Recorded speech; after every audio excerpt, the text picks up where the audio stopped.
of fraternity. It's not full, but we include free health, obviously, free dental, optometry, free med, free vet, just all of the above. It's a wonderful way to meet friends, experiences, and opportunities in rigorous courses. So if you guys are interested, we are having our first event Friday night. It's just a way to meet the rest of the fraternity. And we are handing out flyers. If you guys can just give us a show of hands if you guys are interested in it, we can pass out some flyers. Thank you.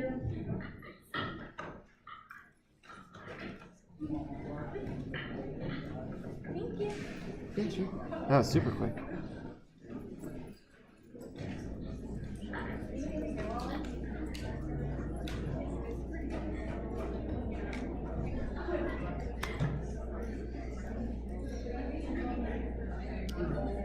All right, everyone. Well, welcome back.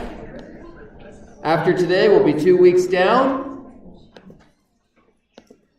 Just some, again, usual logistics updates. Remember, your all's first quiz is due this Saturday at midnight. I highly encourage you all to make certain you don't wait till the last day to do your first attempt. Remember, you get 2 attempts, and it keeps the higher score. Whenever you do the second attempt, it'll be the same quiz as the first one with just slight tweaks, different numbers, maybe a positive charge, maybe a negative charge, small differences, so be careful on that. But the benefit of doing it the first time is you get to see what problems you're going to have on it. Certainly make certain you've gone through the problem set first before you jump into it. But don't wait till the last day to try to do both attempts, because say you do the first time and you miss 2 out of 5 of them. Well, you want to give yourself time to actually figure out what the answer to those 2 are, and I will straight up warn you all, I do not, maybe I'll check my email on Saturday, maybe I won't. It's a weekend, work-life boundaries and all that. I warned you all on weekends, I'm not as responsive. During the week, I will get back to you within 24 hours. So you can always trust during the week that if you reach out to me, I'll get back to you within 24 hours. On the weekend, it's hit or miss. So you do not want to wait till Saturday and then have a question for me at 10 p.m.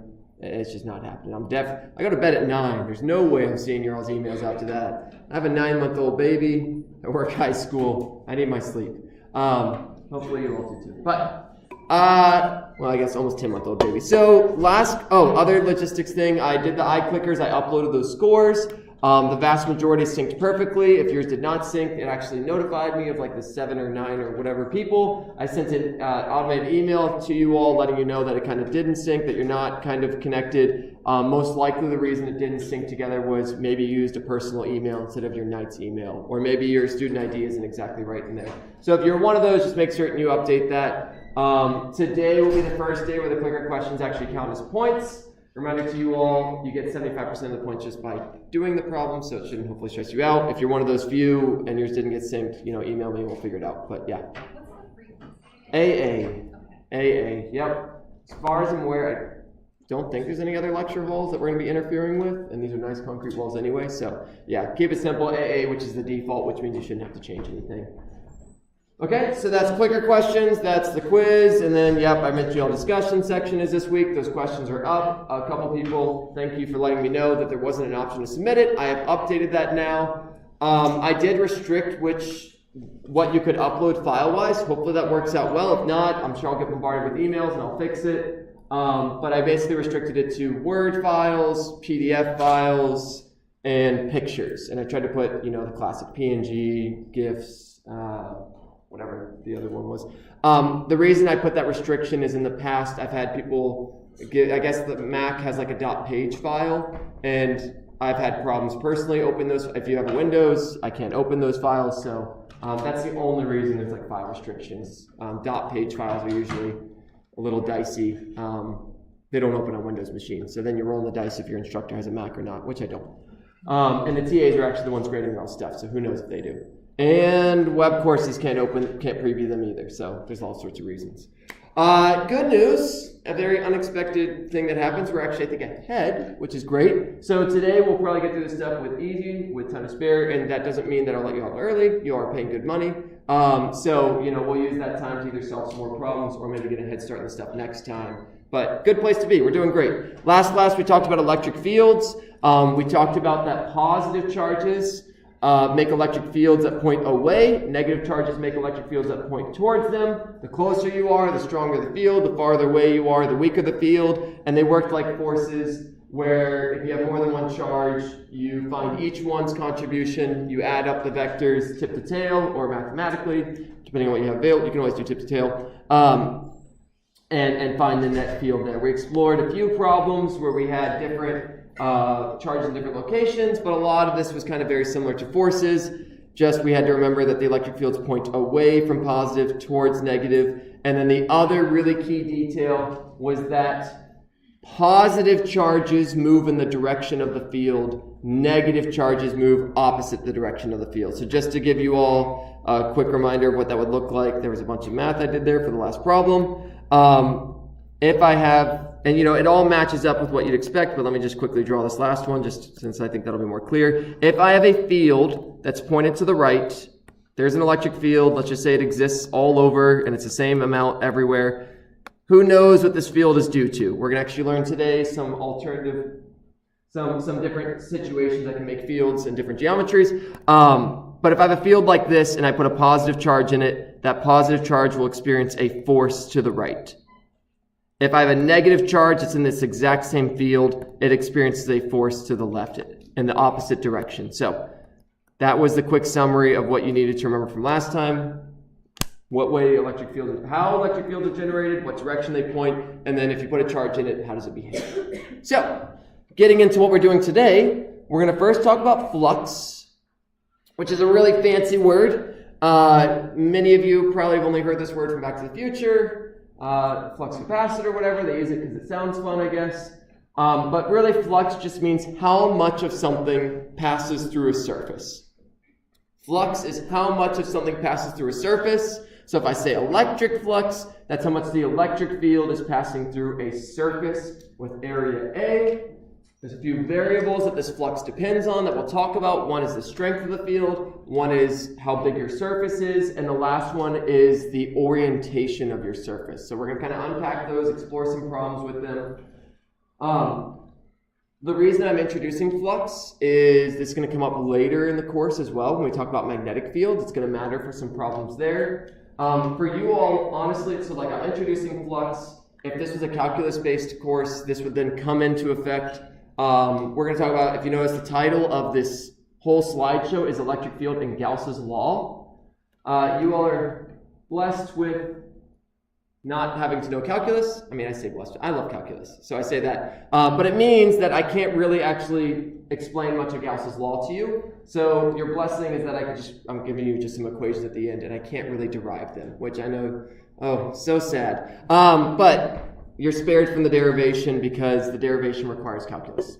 And it requires the knowledge of flux. So I'm introducing flux because it's important to know, because it's going to come up later as well. And we'll do some problems with it. And there's some useful things to take away from it. So the equation for it right here, and it's going to come up again, so it balloons on the surface. Here is basically a simplified way. It's a dot product. We have so the flux equals the dot product between the electric field and the area vector. So the electric field is a vector, the area is a vector, and I'm going to show you all how to get that area vector, because that's something that you may or may not have learned in Physics 1. But mathematically, life is pretty simple. You just multiply electric field times area times the cosine of the angle between those two things. So you find which way the area vector is pointed, you find which way the electric field is pointed, just multiply electric field times area. You don't have to break it into components or anything like that. And then you multiply by cosine of the angle between them.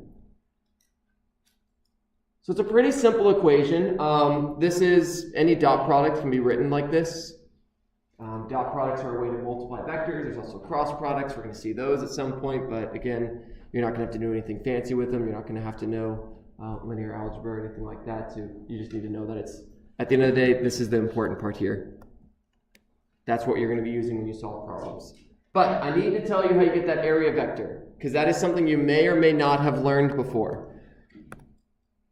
Whenever we have a surface, in our class we're going to only consider flat surfaces. I'm not going to give you a wavy surface. It wouldn't matter what class it was, you wouldn't get a wavy surface, because those problems would be an absolute nightmare. Because the area vector, so if I draw a plane, and let's draw this and I'm going to use air quotes here. Let's draw this as a flat plane. So flat plane, so it's, let me grab a sheet of paper. So I'm holding a sheet of paper and it's flat. How do I choose a arrow how do I actually describe how this piece of paper is? So like if anyone's online, they can't see me holding this paper and I'm saying flat, and you know, what's flat? Is it flat as in facing the audience, or is it flat like I'm holding it in my hands? Probably people online is like, what the heck is he saying? They can't see it. So how do we describe what flat is? How do we describe a vector? We find a vector that is perpendicular to the surface. And the pro technique for finding that is, imagine you have a surface and you take your pencil, put the eraser on the surface, ta-da, that's the area vector. So here's my beautiful pencil for those online. Bam. There it is in all its glory. Put your eraser there, and the way your pencil tip is pointed, that's the area vector. It is perpendicular to the surface, 90 degrees. So when you put the eraser on whatever surface it may be, I could take anything in this room. So the desk up here, bam, that's the area vector. It's just pointed straight up because I put my eraser on it. If I do the side of it, it's pointed to the left. So if I do the left side of something, I put my eraser on it, bam. The area vector is pointed to the left. If I choose the right side, put my thing on it, it's pointed to the right. The nice thing with this is it doesn't matter where I put my pen on my surface. The eraser can only sit on it flat such that it's pointed up, no matter where I put it on that flat surface. So it's a nice way to characterize surfaces and describe how they're oriented. So we call this the surface vector. We call this the area vector. Its a value is equal to the area. So if you have a square, length times width. If you have a circle, pi r squared. If you have some other weird thing, find the area of that. We're only going to mess with squares and circles in this class, so no trapezoids or anything crazy. So that's the area vector. And so whenever I'm describing in a problem, let's for example say in a problem I say the area vector and the electric field are parallel. The area vector and the electric field are parallel. So if A and E are parallel, let's just make up a direction for A. Let's say it's to the right. Parallel means that they're pointed the same way. So that means A is this way, E is this way. So if I imagine my surface, this is my attempt at drawing a 2D shape. Yeah, it's okay. It's up and down like that, and the area vector is pointing to the right. So that's how you're going to visualize it. If I said instead, so this is parallel, and to show you all, this is I'll clear it. Those two lines mean parallel, if you haven't seen that notation before. So parallel means that they're lined up, the angle between them is 0. Great. If they're parallel, that means the angle, I just said that, the angle is 0. And if we look at our equation here, it's the cosine of the angle. And I'll give you all a few seconds to see if you can remember your trig rules. What is cosine of 0? Just, think in your head for a moment, see if you remember off the top of your head. If not, you always have a calculator. You can always do it in there. It's 1. I heard some people whispering it. It is 1. So cosine of theta is 1 here, which means that I have the maximum flux possible. Which, if we remember our definition of flux is how much of it passes through that. So if I have my electric field, so if I have my area like this picture is showing, and the electric field is passing through it, the maximum amount is passing through it when it's parallel. When they're kind of like this. Imagine like they're all passing through this. A lot of them are passing through my paper, my surface. Let's go ahead and explore the alternative. Let's explore perpendicular, because those are basically the two kind of extreme. So let's copy that last one just so we can have them all on one slide. So in parallel, flux is maximum. You can maybe just guess, if we're looking at two extremes, if parallel they're maximum, you can almost guess what the heck perpendicular is going to be then. So parallel it's maximum. If they are perpendicular, that's the symbol for perpendicular, nice and 90 degrees to each other. If these two vectors are perpendicular to each other, let's just say the area vector, you know what, let's make it to the right still. Let's keep it the same. So I draw my flat sheet, my area vector still to the right, but to make E perpendicular, E, and I'll go ahead and make it red to make it easier to see, E is going to be up. So, and I'll do the same thing, I'll color code them, makes them nice and pretty. All right, that may be worse. Anyway, in this case, if they're perpendicular to each other, that means the angle between them is now 90 degrees. cosine of 90, 0. So when they're perpendicular, you get no flux. And you can kind of think of it again, my piece of paper. If the electric field is going straight up, it's not really passing through the paper at all. If the paper is straight up and down like this, the electric field can't pass through the paper. It can kind of run alongside it, but it's not passing through the paper. So the closer, and as I rotate it towards being parallel again, that flux goes up and up and up and up and up. And for now, again, I'm letting you all know, we're going to calculate it now. It's pretty low risk kind of assignments. When we get to magnetic fields, we're going to actually have to use this when calculating induced current and things like that. So I'm kind of introducing it to you all now. The problems won't be that bad. They'll be pretty simple. That way you understand flux. So when we get forward in the class, when we see it later and it's used in a multi-step problem, it'll be more comfortable. So it's good to introduce now, even though the reason for introducing it now was kind of for Gauss's law. I'm not going to really teach Gauss's law because it requires calculus, but anyway. All right, let's do it. So here's a clicker problem on this. Let's practice. Let's see if you all can put the pieces together. I'm going to give you all a decent amount of time on this because it actually has math for once. I have an electric field, and I will draw the area vector for you all. How kind of me. So I have an electric field pointed to the right. X hat means in the positive x direction. It's 100 newtons per coulomb. So an electric field, 100 newtons per coulomb pointed to the right. And I have a plane here. It says a YZ plane, which means, and you can see that in the picture here, that the area vector is also pointed to the right. Now, what may be a little tricky to see because it's really small font, this rectangle is a 2 by 2, well, rectangle is a square. This square is 2 meters by 2 meters. So, I'm going to tell you all you're going to use that equation I just had up before. You know what? I'll be even more kind and I'll write that equation. The magnitude of E times the magnitude of the area times cosine of the angle between them. This is a simple example of a flux problem. Try it out. We'll see how we do. If we do, great, great. If we don't, it's the first time you've seen it, so don't feel bad.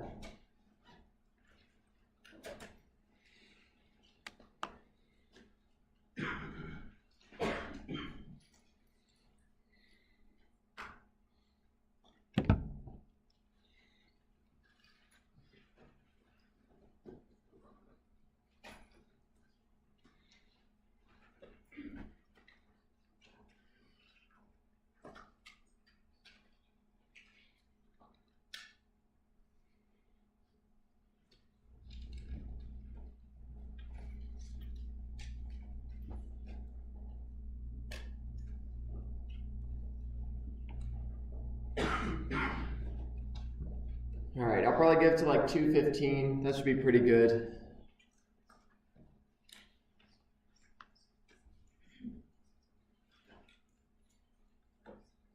About 20 more seconds to try it out. Good news, you can do this math in your head.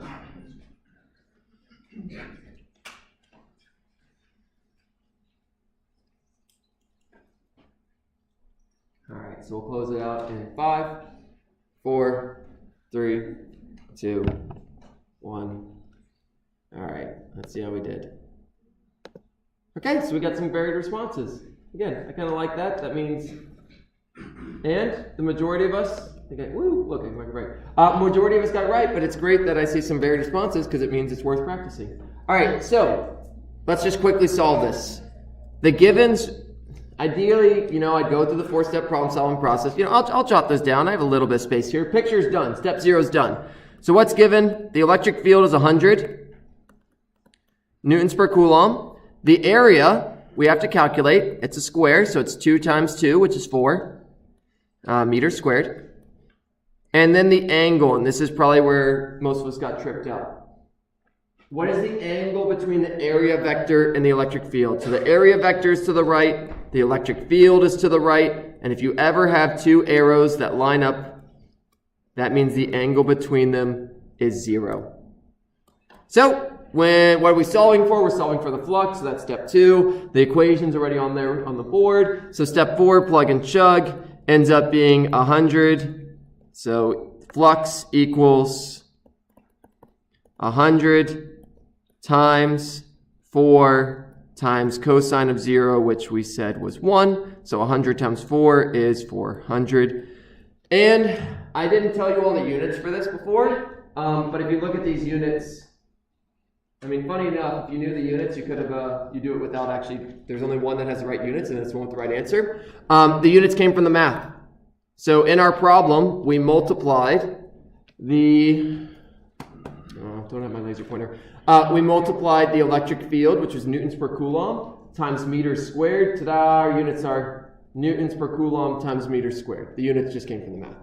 So whenever we have kind of funky things like this, kind of made up things, just like electric field, the units just come from the math. So, there you go. All right, bam, answer. On to the next one. So, here I have a very similar problem, the same numbers, but my plane has been oriented flat. So my electric field is to the right, my plane is flat here. I'm not going to give you the area vector here. I think that two-dimensional picture is all right. So I'm going to let you all figure out which way the area vector is pointed, give you a little bit more work. What is going to be, oh, and I did terrible here. Oh, I can't make it go away. I can. Unfortunately, I'm not going to spoil the surprise. Everyone online can see this, so I don't know if this, whatever, you'll see me do it. I didn't put the units correctly on all of them. So they're all going to get the same units this time. That way it doesn't give away anything. I'll tell you, do not use the unit trick to figure out the answer to this one. So that's my hint to you. Great, now they all have the same units, now that we know what the units are. Ooh. I slightly touch the cable and it gets angry when I do that, so there it goes. All right, so electric field to the right, I got a flat, it's in the XZ plane. What is the electric flux through that shaded region? Whenever we talk about flux, it's always through a surface, so we have to specify what that surface actually is. It's that gray square thing.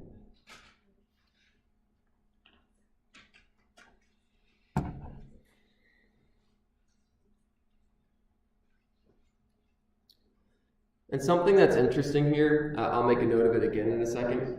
The surfaces I'm giving you all are all two-dimensional. I will very briefly mention what happens if we have a three-dimensional shape after we do this problem. But for all the problems that I'll ever give you, it'll always be a flat two-dimensional surface. All right, we'll do the same thing. We'll go to 215.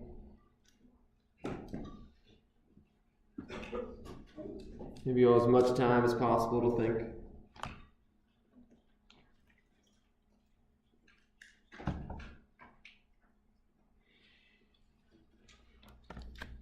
All right, 5, 4, 3, 2, 1. All right, so the answer to this one is A. Let's go ahead and explore why. This problem is the exact same in the givens. There's only one change.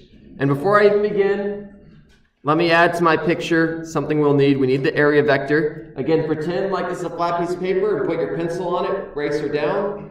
So that means if I put my pencil on here, my pencil would point straight up. So that's the direction of the area vector. So when we do our givens this time, yes, electric field is still 100 newtons per coulomb. My area is still 2 times 2, which is 4 meters squared.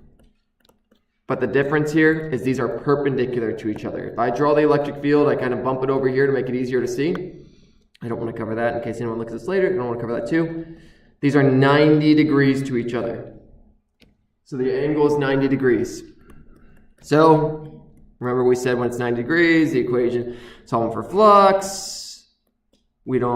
The flux equation is magnitude of A, magnitude of E, cosine of theta. Step 4, same thing, just writing it all out. So if you look at this later, you don't have to remember it all, it's all written. Cosine of 90 is 0. Which means who cares how strong the field is? Who cares how big the area is? There is no flux through the surface, because none of these field lines are passing through the surface. They're passing kind of along it. None of them are going through it. You can almost imagine if I made that perimeter, like if I made that like a loop of wire, none of those fields are going kind of through that loop of wire. They're kind of going along it. So, really what this problem's come down to, the math is just simple multiplication. To solve these problems, the tricky part is finding the angle between them. That's what's going to really throw you for a loop. Yeah. How did you know it's perpendicular?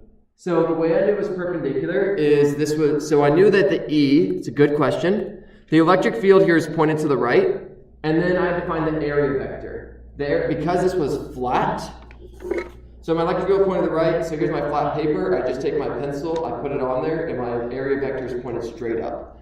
If you ever have a vector that's pointed straight up and one that's pointed directly to the right, it'll be 90 degrees between those two. Yep, so first find the area vector. If one is all in the y direction and one is all in the x direction, that's a 90-degree angle between them. Yep, good question. If they're both in the x or both in the y, in that case it'll be either 0 or 180, which won't really change anything as far as the flux is concerned. It'll maybe make it negative, but that doesn't really matter. All right, so let's make things spicy. Let's add an angle to it. And you can see here the answers. I put all the right units there. So this one is basically a trig problem. Like, you have to be able to find the angle here. You know what? And because so kind, there's the area vector. You have to find the angle between it. Is it 0? Well, it's probably not 0. It's probably not 90. So really the question comes down to, is it 20 degrees or is it 70 degrees? And the cool thing about these problems is when you draw a picture, even if you feel like your trig skills aren't great, if you just draw those lines, you can kind of just see which it should be. If you draw those vectors next to each other, you'll actually be able to visually see whether it's 20 or 70 without even having to know any geometry. The beauty of pictures. So, I'll let you all explore that for yourself.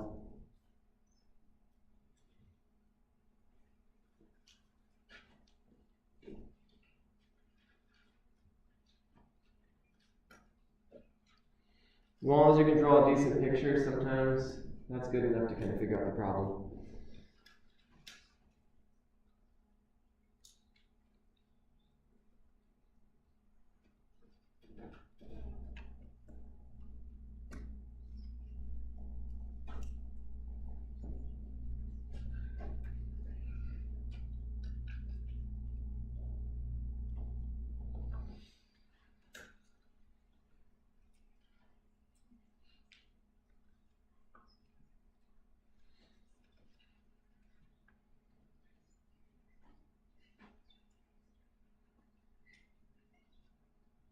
And I'll even be super kind, and I'll tell you all, cosine of, remember I told you all it's between 70 and 20, and you're looking at these answers, and you're like, there's no 70 up there. Cosine of 70 is the same as sine of 20. Cosine of 70 is the same as sine of 20. That's a trig rule.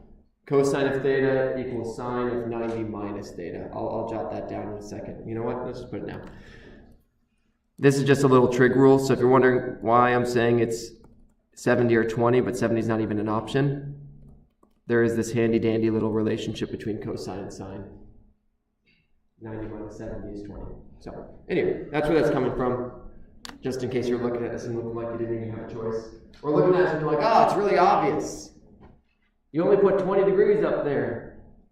It's got to be that one. Well, a little bit more thought to that. All right, cool. Give you all 3 more seconds after 50. So 3, 2, 1. All right, stop. So I'm going to show you all the quick way to figure this out with the picture. I told you all there's a quick way. So yes, it is sine of 20. Very nice, very nice. Let me show you all the nice handy way of doing this. So let's draw the electric. For one, it's always useful to draw. The electric field was chilling over here to the right. Let's go ahead and move it closer because it makes it easier to find the angle. If I could draw a straight line, I'm trying to do the best I can to make it easier to find that angle. Great. So we're looking at this angle, the angle between the electric field and the area. If you're ever given an angle in a physics problem, you're almost guaranteed that the angle you're going to be using is either that one or 90 minus that one. Just always kind of works out that way. So that's why I mentioned it's either 20 or 70. Pretty much in any physics problem, you just have to decide, is it the one that's given or is it 90 minus that? So, if you kind of just keep that in mind, this is kind of the quick way of doing the problem. And you look at this angle, Is this angle closer to 90 degrees or closer to 0 degrees? You look at it and you're like, that looks pretty big, that's pretty steep. And so you look at it and be like, it's closer to 70, and that's a good place to kind of start. So that is 70 degrees. I'll go through and show you all geometrically why that is and how you can find that. But you can kind of use that as a way to be like, that would make the most sense. This plane also, again, another way of thinking about it, these are just helpful little tips to make life easier. It's tilted only 20 degrees, which again means it's just slightly off of, it was 90 degrees when it was flat. They were perpendicular, we saw that in the last one. When it was flat versus that, it was 90 degrees. Well, I only tilted it just a little bit, just 20 degrees. So again, that also points in the direction that it should be 70 instead of 20. Okay, but let's quickly, this is something you all probably experienced a lot in Physics 1, depending on your professor, where a lot of the challenge of the problems was just figuring out what the heck angle to use. So I'm going to redraw this picture over here, give myself a little bit more room. This is a skill that you're still going to need in this class. Is finding angles. For those of you that did the charge problem with the triangle, you've already seen some of that. So that's my electric field. Here's my, I'm going to just draw the side of it because, so this is the side of my plane. I don't want to have to draw that whole plane. So we said the vector was this way, and we said that this is 20 degrees. I'll pull the picture over just so you can, when you look at this later, it's more clear. I'm just redrawing it to make it easier for me to draw on. I guess I could just steal that. Anyway, I don't know. I think two-dimensional is a little bit easier to see. So you see, I kind of just looked at it from the side.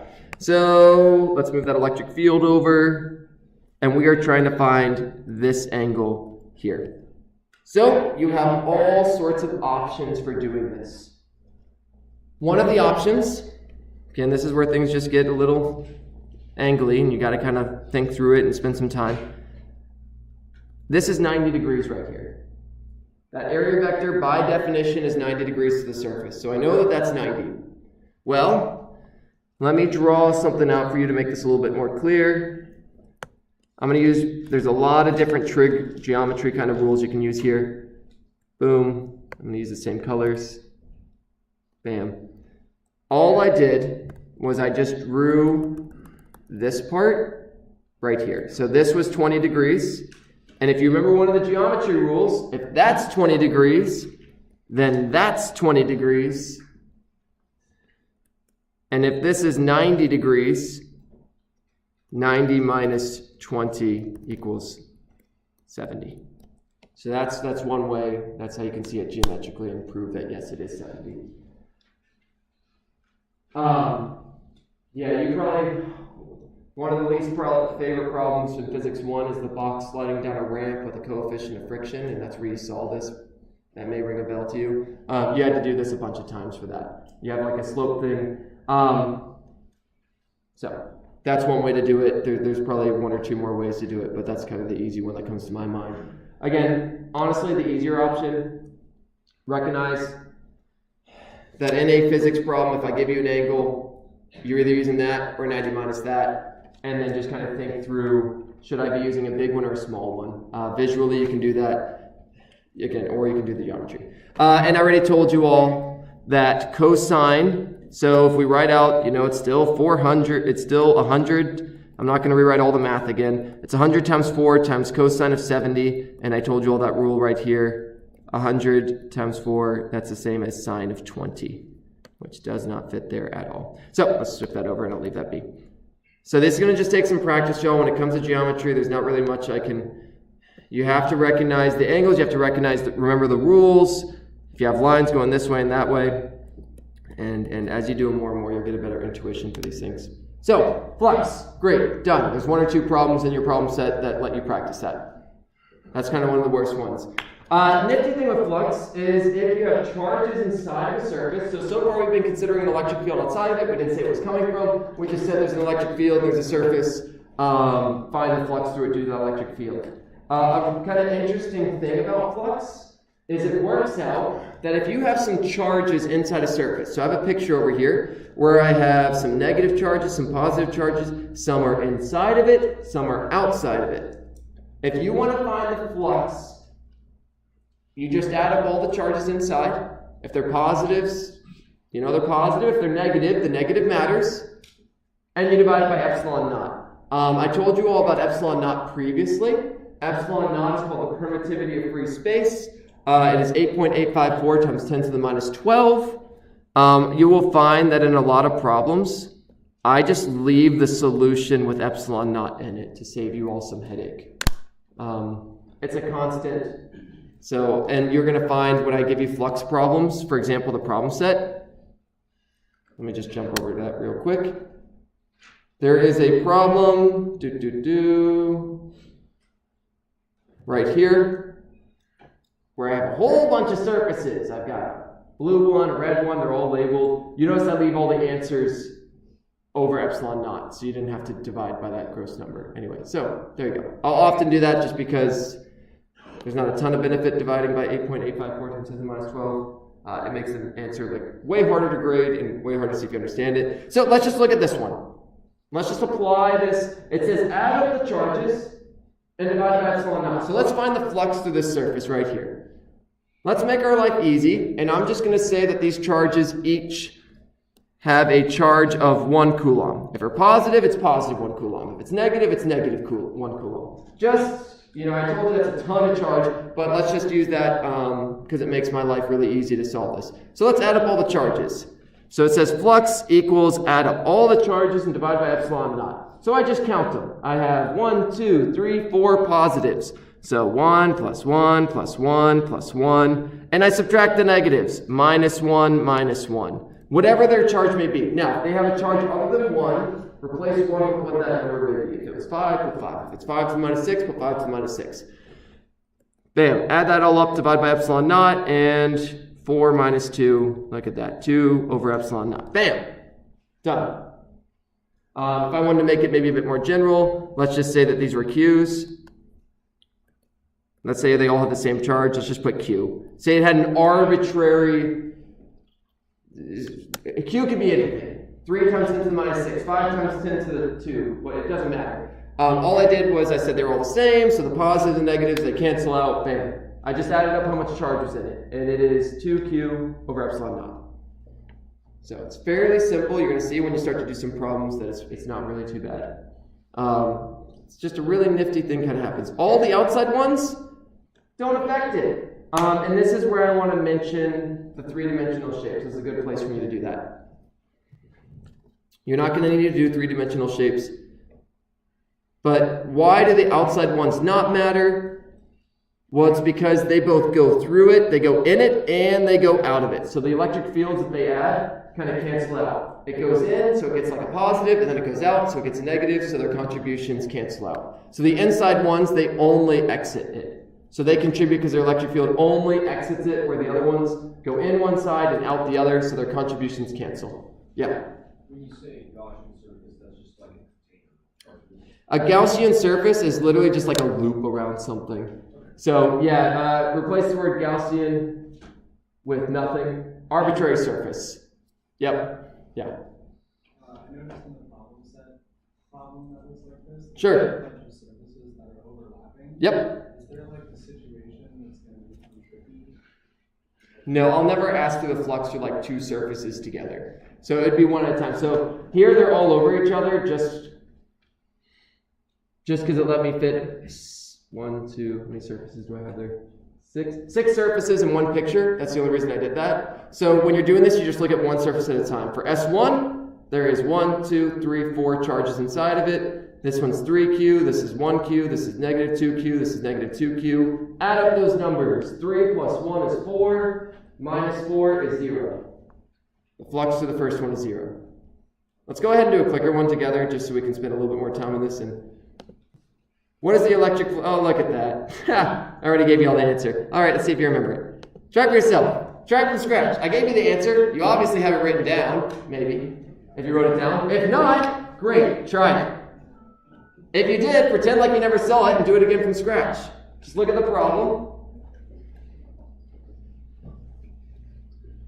It's always a good sign when feels good myself when my follow-up problem is something I was just explaining. It means that past me and current me think the same way, so I don't know. Maybe that means I'm not changing, maybe that's a bad thing, but it all matter. perspective in philosophy, I assume. So, yeah, try it out. You all should be pretty quick. I'll give you all till 50, let's say 55 seconds, 15 more seconds. But this also gives me more space to help show you all what I was talking about. When I was going through before, it didn't make sense. All right, we'll go all the way to a minute. So 4, 3, 2, 1. All right, test who was paying attention. Most of us, woohoo! Great, all right, let's go ahead and just, again, I'm gonna rewrite kind of what I had before. So we're trying to find the flux.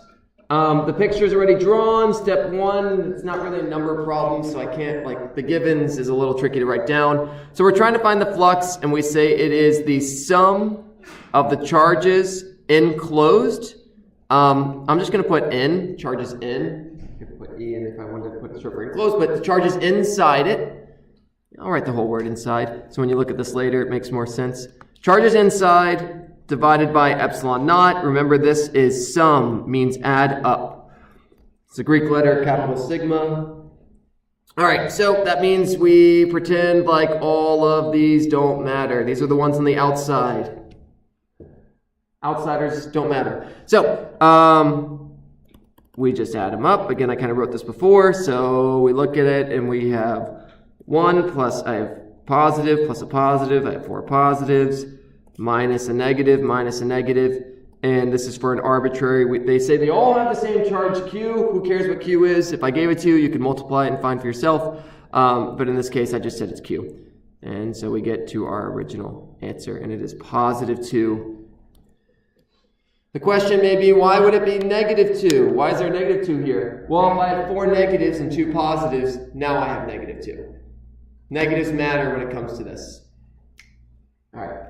And, there's a good way of thinking about it as well. This also connects to electric fields. Why is it positive? Because electric field lines, due to positive charges, point outwards.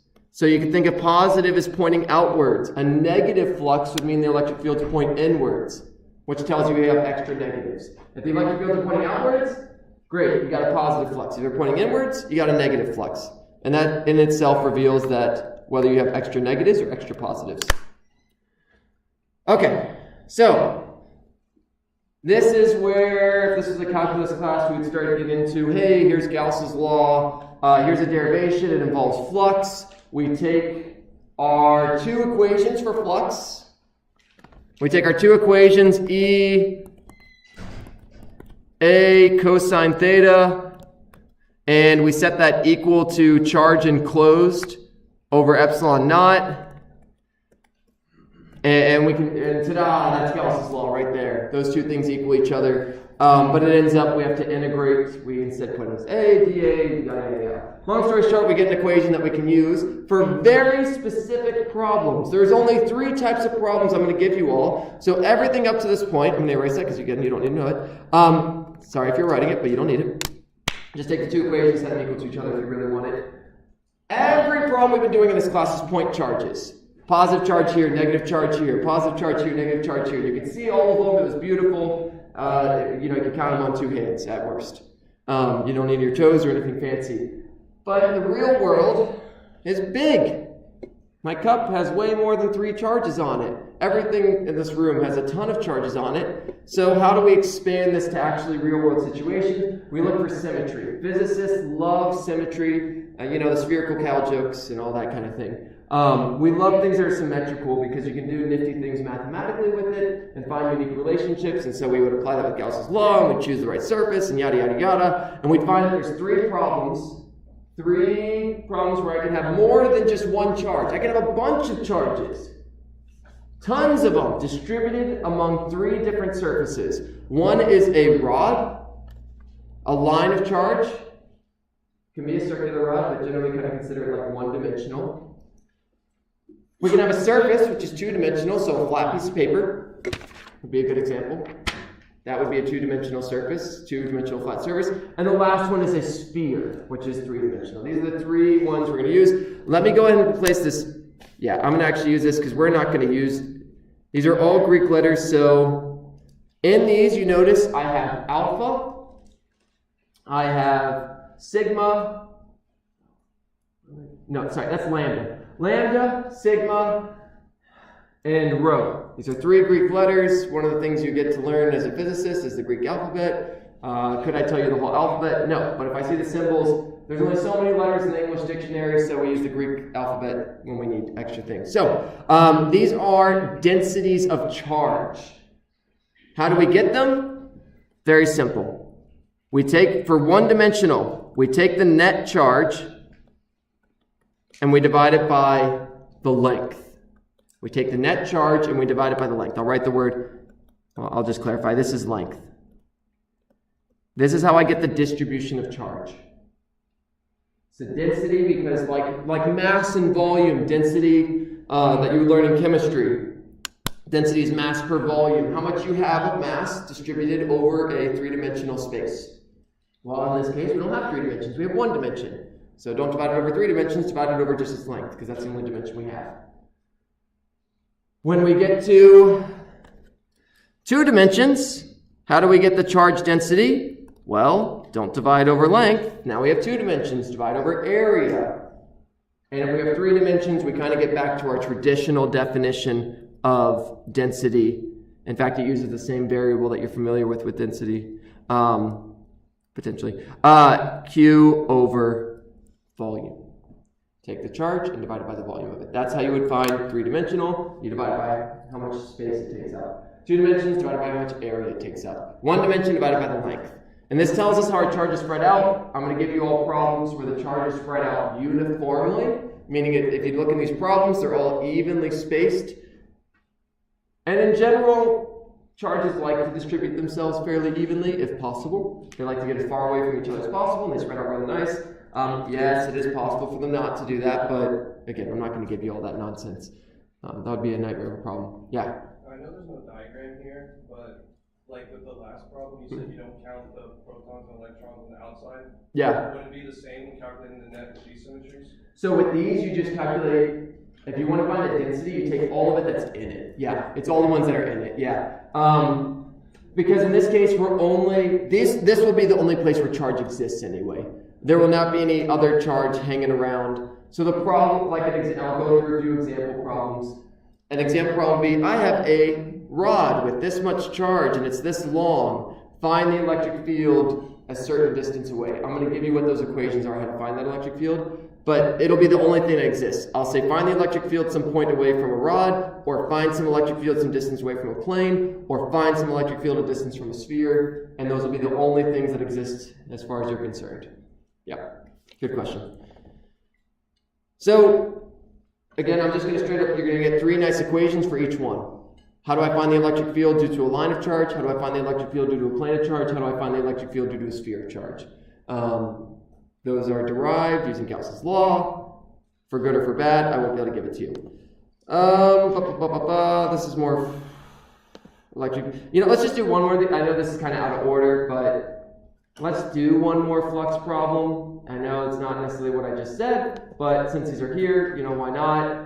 Would have been better. I'll move them up later on. Would have been better if I did that, but oh well. My Gaussian surface here is this. This shouldn't take us too long, though. I have 3 charges inside that are positive, 1 that's negative. I have 2 positive charges outside of it, 4 negative charges outside of it. What's the flux through that surface? So, should be pretty quick. I'll remind you all, charge enclosed, divided by epsilon naught. So this just takes us a few seconds. It's good additional practice while we're here. And then we'll get to giving you the equations for those things I was just talking about. No calculator required.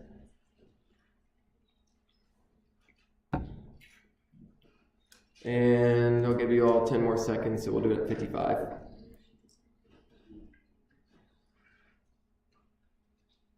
5, 4, 3, 2, 1. Okay, good. So just some free additional practice. Let's see how we did. Fantastic. Great. This is good to see on my end that you all do understand the flux thing, even though I just talked about something that had nothing to do with flux. Yep, I got 3 positives. 1 plus 1 plus 1. So flux equals Q in over epsilon naught equals 1 plus 1 plus 1 minus 1 times Q over epsilon naught equals 2 over epsilon naught. And then the units. Great. All right. Back to our previously scheduled programming, here's the electric field due to a line of charge. That's the equation. So if I give you a line of charge, how do you solve for the electric field? You take its charge density, which I told you all was its net charge divided by its length. You see how it's distributed. You're finding the density is how it's distributed. Over 2 pi epsilon naught, 8.854 times 10 to the minus 12, times the distance from the rod. So say I have some point here, it is some distance r, and I want to find the electric field there. Bam, there's your equation. Plug and chug. These problems are really just going to be a lot of plug and chug.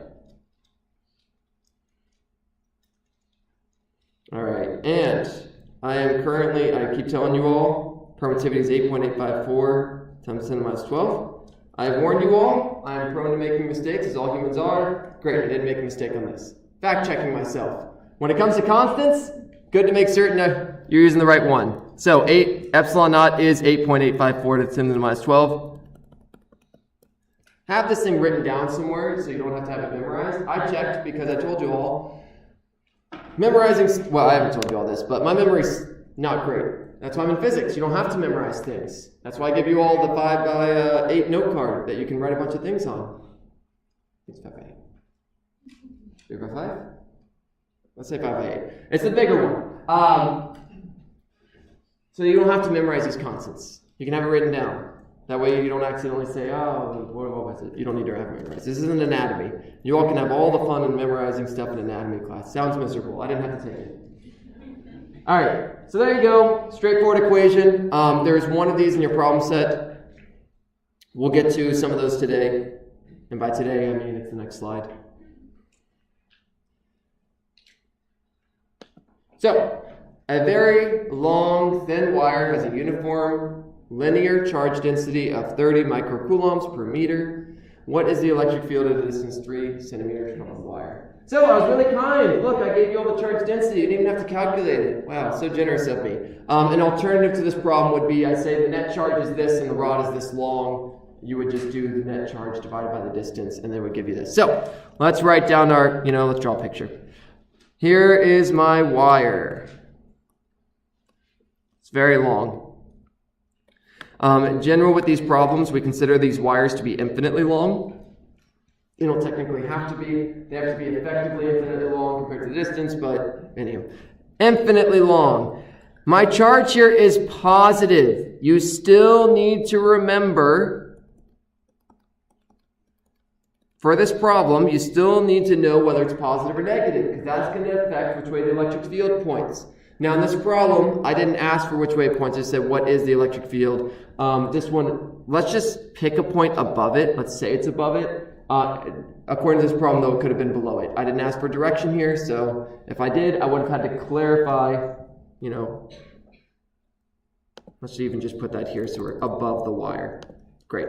Now we can make certain we get an electric field that points in a specific direction. So what's given in this problem? We have our charge density, which we said was lambda, which is 30 microcentimeters per meter. And remember, if you ever see something that's 2 letters, we don't like 2 letters, we need to convert it to 1 letter. We need to convert it to coulombs, so 30 e to the minus 6 coulombs per meter. Next, I give you the distance. We keep using r for distance, 3 centimeters, same thing. There's 2 letters there. Let's go ahead and convert that. I could put, I'm going to put both. 3 e to the minus 2 meters, but in reality, this saves me a little bit of writing, so I tend to choose the one that takes less writing. 0.03 or 3 e to the minus 2, same thing. Okay, we're solving for the electric field. And we have the equation for electric field that I just gave you. It's due to a line of charge. So how do you solve these how do you determine the right equation?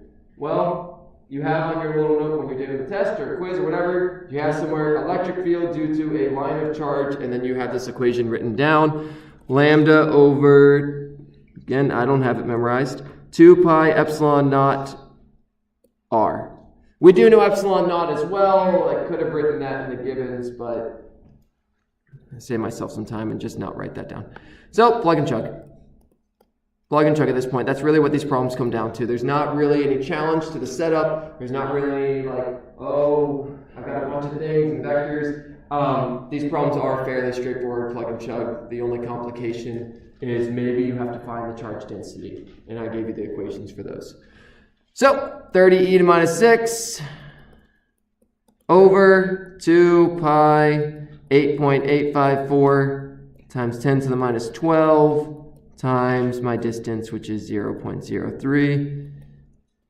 And we hope my calculator batteries are working today.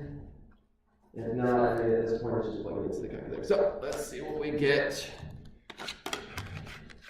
Looking at this, something helpful while I am plugging this in, you can look at this and think, one way to check your work is to see, should I get a big number or a small number? That's always a helpful strategy when you're solving problems. You may, like, I can't do this in my head, but I can tell you I should get a big number. Why? This number is bigger than this number. This times 10 to the minus 12 is going to absolutely dominate the bottom. And this is the only thing up top. So I'm dividing 30e to the minus 6 is a much bigger number. It is 1 million times bigger than this number. So I'm dividing a big number, big, by a small number. And so when I get my answer, that's how I'm going to check if I did it. That's one way to check if my answer makes sense. These are helpful little strategies to make certain that everything was plugged in correctly. All sorts of things you can do like this.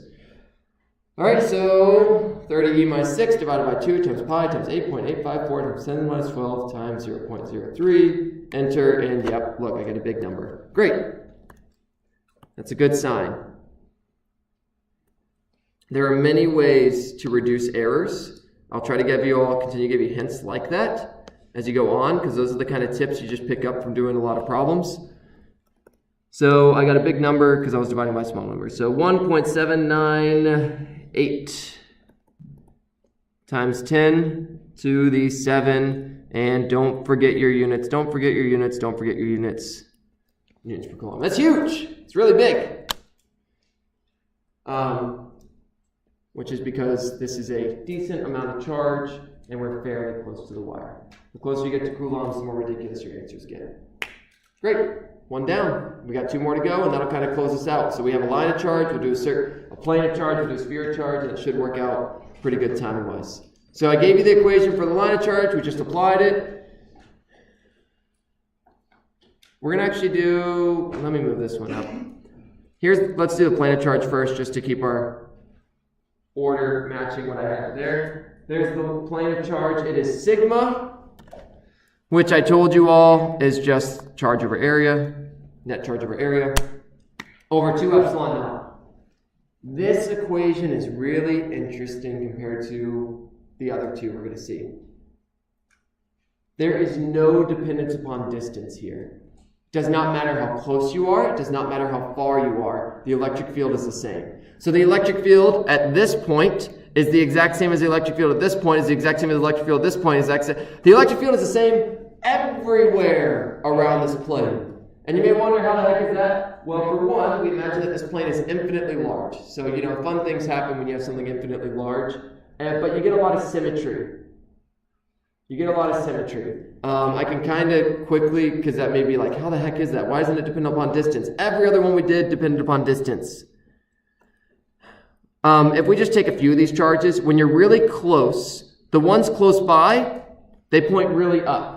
But the ones that are way over here, remember this thing's infinitely large, the ones way over here point more to the right and more to the left. They point more down. They don't really contribute much because they're so close to kind of flat. The farther away we get, though, yes, the ones up top, they kind of still point the same way and they get smaller. But these ones way at the end start to point, they're still small, but they point more up. So they're contributing more upwards now. So you get this beautiful symmetry where the farther away you get, the more that these ones that are far away are kind of helping out. And kind of not canceling out with each other. So, symmetry is a wonderful, interesting thing.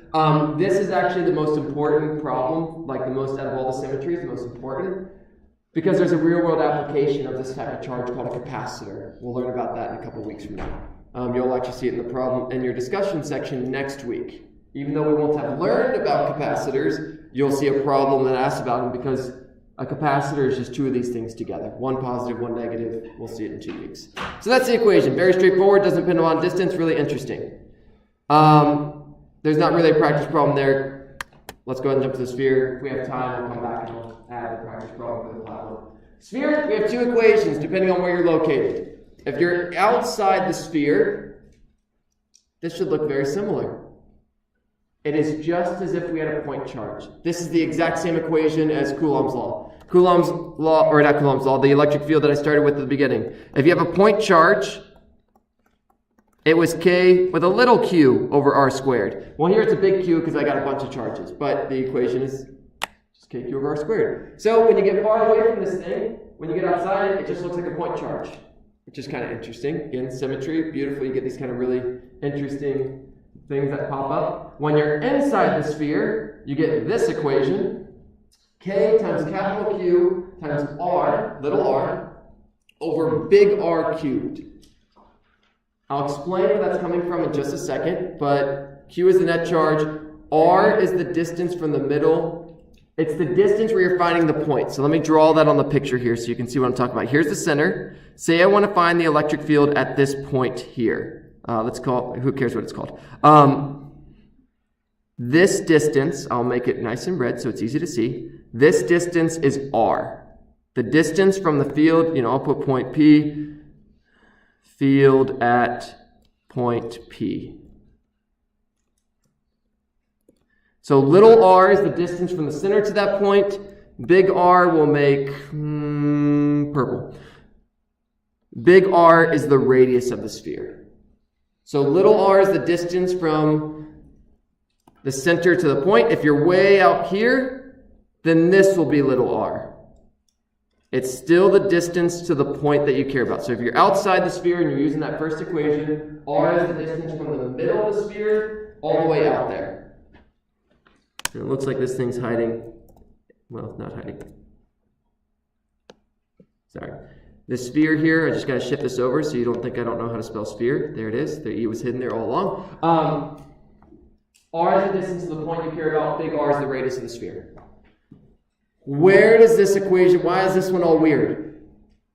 It's because we only care about the charge enclosed.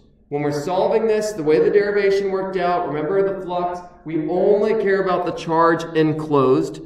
And it turns out we kind of make, the way we do the derivation is we make a sphere like this.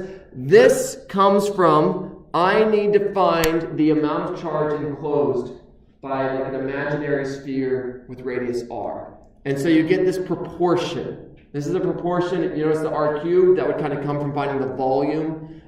This little r over big R cubed comes from, I need to find the charge enclosed. And so you do this proportion again. You don't need to know that to solve these problems, but in case you're curious why that one looks all crazy on the bottom and that one up top is real simple, the one on the bottom, you're having to find the proportion of charges kind of inside a sphere with radius little r. So, K is still 90 to the 9, so life is good there. Alright, so let's do a problem with that and see where we're at time-wise. We should be able to do a plane or a couple more practice problems. So a sphere of radius 5 meters has a charge of 3.6 nanocoulombs, which is distributed uniformly. What is the electric field of the following distances from the center of the sphere? 1.2 meters, 5 meters, and 7 meters. As always, our first step is to draw a picture. This is going to help us. I cannot emphasize how much to draw a picture, no matter how. The steps I give you all to solve problems are the steps I use still. They're not ones that like once you get old, once you do enough physics, you kind of graduate from them. No, I'm giving you these steps because this is what physicists do. The first step a physicist does when solving any problem is draw a picture because it's useful. We wouldn't do it if it wasn't useful. It'd be a waste of our time. Physicists like to be efficient. Everyone does. So we have a sphere here. Let's use the same colors I did before. It's got a radius, a capital R, of 5 meters. It's got a net charge. And as I'm drawing this picture, I can kind of do step 1 at the same time. Just helps me kind of keep the information where it's relevant. 3.6 nanocoulombs, that's 3.6 times 10 to the minus 9 coulombs. And I have 3 points, and this is where the picture was really going to come in handy. 1.2 meters. Let's go ahead and make that one green. That's going to be, if the radius is 5 meters, 1.2 meters is inside that. So that is r equals 1.2 meters. 1.2 meters. It's inside it, so now we know we have to use the equation for inside it. 5 meters is right on the surface. And you're going to ask yourself, because I didn't tell you, what do you do right on the surface? Well, good thing you stuck around. I'll tell you what to do. We'll use red.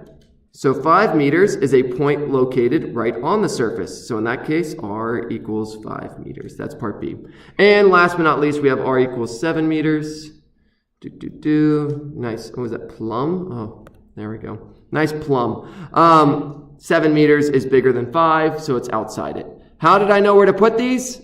Well, I know if my radius is 5 meters, 1.2 is smaller than that, so it's in it. 5 meters is the same as that, so it's on it. And 7 is bigger than 5, so it's outside it. So this is r equals 7 meters. Great. So, this is step 0 and step 1 all in one go. So I'm just going to put a 1 next to that because my givens are all there. I'm not going to rewrite them all. If you'd like, you're welcome to rewrite them all in a nice list. We're trying to find the electric field at every location, at all 3 of those. And I just gave you all 2 different equations. If we are, I'm going to write E, if we're inside, we're going to use K capital Q over, nope, that's not right. K capital Q little r over big R cubed. If we are outside it, and here's where I'm going to also tell you all, if you are outside it or if you're on the surface. I'll clarify that. If you're outside it or you are on the surface, then you just use this one. What's kind of nifty, as you can see, because you may wonder for part B, how did I know to use that equation? Well, if this is the same as this, if my little r is the same as big R, they just cancel each other and I get back the bottom one. So you can actually see I get the bottom one when I'm at the surface. They work out together. I can show you all that in a second.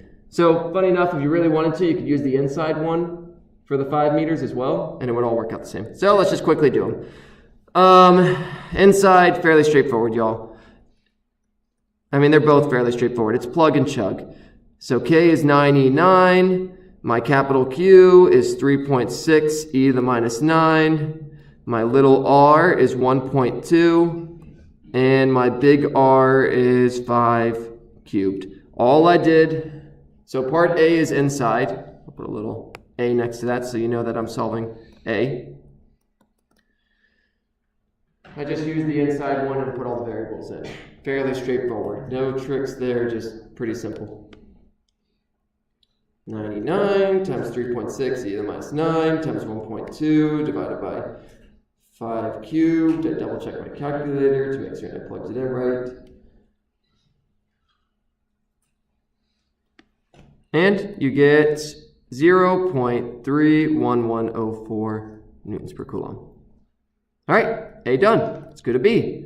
B, I said I was on the surface. You know what, let me just show you all. I said I could use either one of these when you're on the surface. So at R equals 5, let's just make things funky and use the inside equation. So I have K. I'm going to use this one just to show you that I get the same result either way. It's kind of interesting, so it's worth doing. 99 times 3.6 e to the minus 9. What's my r? It's 5. What's the bottom r? It's 5. My little r for part B is I'm 5 meters away. Well, my big R radius is 5 meters away. And so you see that this 5 and this 5 can't, and one of these cancels, and I get a squared, and oh look, I got that equation. So you could have used either one for being on the surface, and you end up getting the same thing. It makes sense. They should meet each other. These equations should equal each other at the surface. If it's inside and once it gets to the surface, it should become the equation for the outside, and it does. Again, nice things with physics. It all makes sense. Maybe. Given enough thought. All right, let me go ahead and get a new slide, copy all this over, give myself more room, and we'll just finish this up. And take all this nonsense, put it here.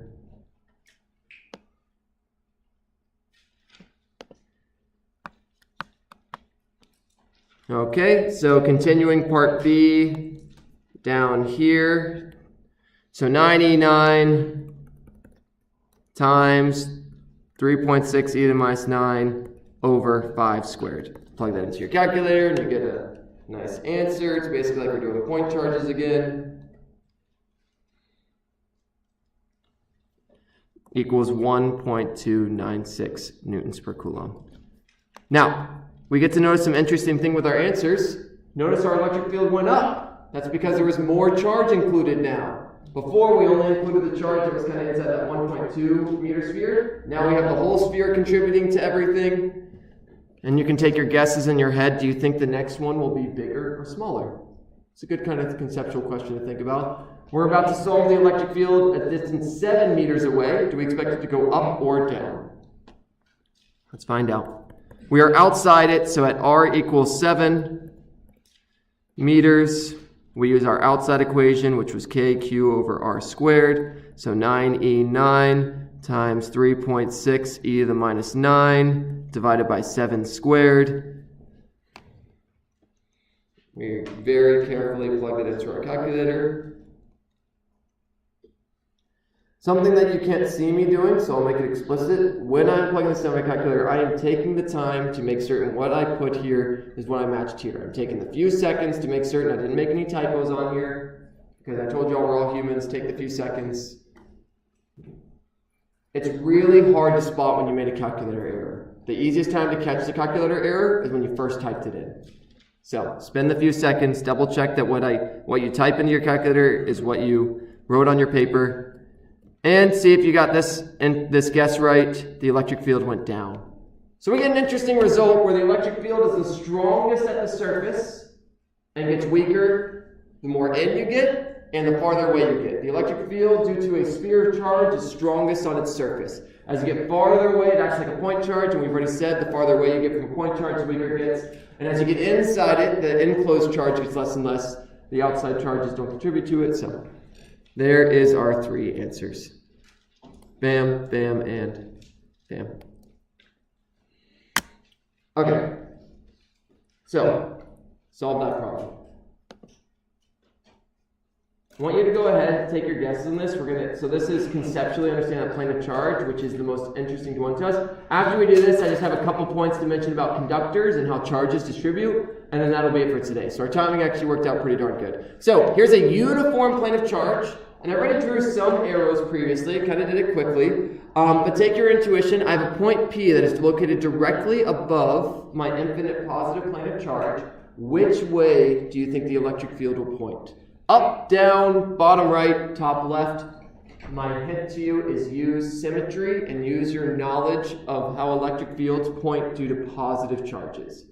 So that's the 2 ways you're going to solve this problem. Use the power of symmetry and use your knowledge of how electric fields point due to positive charges.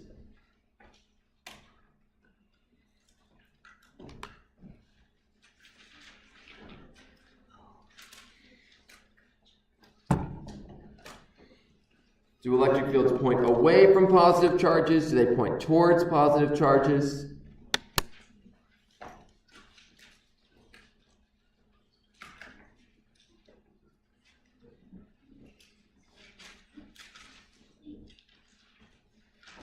All right, and I'll give you all till 1:30, and then we'll give us the last few minutes to talk about conductors and be good to go.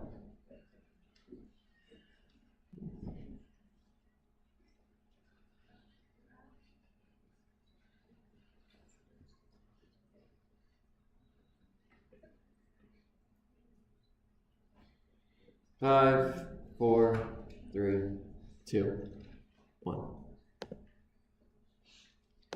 All right, so we have some different responses here. Again, so far, so the majority of us got it. If you didn't, that's okay. Let's quickly kind of just take a few example charges here. So first, we have to remember that electric fields point away from positives. So I'm just going to pick a few charges, this one, this one, this one, and this one. I'm being symmetrical here, and I'm going to draw the electric field due to each of those at that point. So this one over here, that's going to point to the right. This one over here, let's call that 4, that's going to point up here to the left. Notice the symmetry. the amount that the one is pointed to the left is the same amount that the other one is pointed to the right. And, let's go ahead and draw these other ones. This one's going to point up. This one's going to point that way. Again, my arrows here aren't the most beautiful. But see that for every amount pointed to the left, there's an equal amount pointed to the right. And so they cancel out. And so you ultimately get one that points up because the left and rights all cancel each other. For every charge to the left that's pushing it to the right, we're making a field to the right. There's a charge to the right making a field to the left. It's infinite. So for everyone, there's one on the other side canceling it out. But at the end of the day, all of them are making it go up. So, bam. All right, last thing I want to talk to you about is about conductors. The long and short of it is this. On a conductor, the charges will spread out on the surface. That's the punchline. When you have a conductor and I put charges on it, they will spread out and none of the extra charges, to clarify. I want to remind you all that if this is a solid object, yes, there is protons inside of this thing, but there is also electrons. So the extra charges, so the inside, they all cancel out. The extra charges, that's the only ones I ever draw, because if I had to draw every charge that made this up, I wouldn't have the time or energy or patience. The extra charges distribute uniformly on the outside, and the net result is that the electric field inside of a conductor is zero.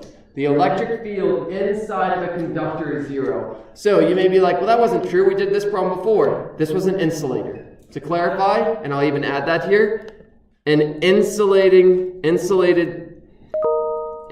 sphere? That doesn't sound like right English. A sphere, and now I'm going to put an arrow that says it's an insulator. Insulator. If it's a conductor, there's no net charge enclosed. The electric field inside a conductor is zero because they spread out around the outside. What's a practical application of this? It's something called a Faraday cage, which is basically, you probably may have seen people do this when they have like those Tesla coils going on and they stand inside a metal cage. This is why. When you're inside a metal cage, for example, in your car, if lightning struck your car, the charge would go on the metal outside of it, and would kind of just go through the tires and melt the tires, and you should be perfectly fine. So, electric field inside a conductor is zero, and the reason for that is conductors' charges are free to move if there was an electric field inside this conductor, it would push all the charges away from it, such that that's what they do. They distribute so that nothing is moving anymore. Conductors are free to move. The farthest away they can get from each other is the surface. So they spread out to the surface, electric field is zero. Doesn't matter the shape, doesn't matter anything like that. Electric field is zero inside, all of them spread on the surface. Great, done, that's it. That's pretty much, yeah, that's what all these slides just say again and again and again in different pictures. Electric field inside is zero, they're all on the outside. If you all have any questions, feel free to come on up, ask them. Make me proud of the quizzes going. You got this, you're capable, all that kind of things. Yeah. It's zero inside any conductor. It doesn't even need to be a perfect conductor. Any piece of metal, copper, aluminum, whatever, as long as it's a metal and it's all metal, it's zero inside it. Yep. And the thing can be hollow and it can still be zero. So as long as the outer shell is metal, if it's solid, hollow, doesn't matter. The electric field will be zero. All right, let me end the stream. All right, what's